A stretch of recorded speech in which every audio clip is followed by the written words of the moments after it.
Okay, may buntag mga kamaks.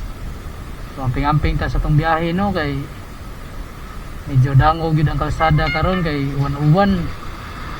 Kunya ang akong helmet perti nang basaa. So maikog na ko mo dalag pasahero kay basa kay akong helmet.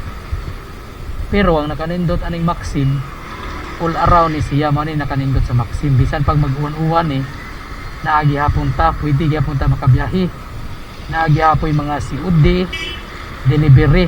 So pwede gyapon ta kalaras mga kamaks sinabi na inaron ting-uwan daghan gyapon og booking.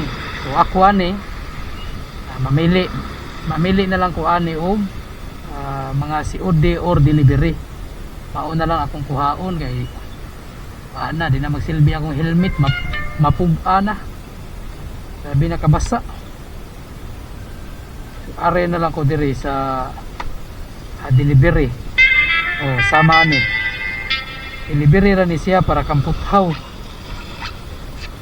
Mora niya akong kuhaon.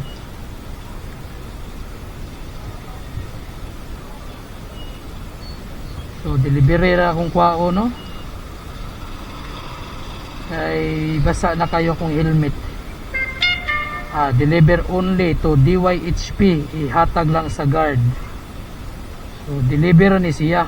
So mo na nakabintaha sa Maxi mga bus.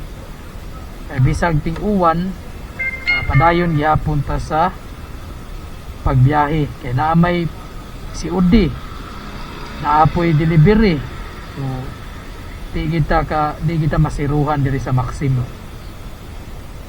Okay, pick upon sa ko ni.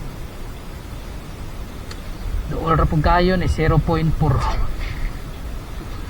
Sige, hinay-hinay lang tayo sa itong pagbiyahe mga boss, mga kamaks, kay dangog ang kalsada. Ping-amping ta. Pick up sa ko.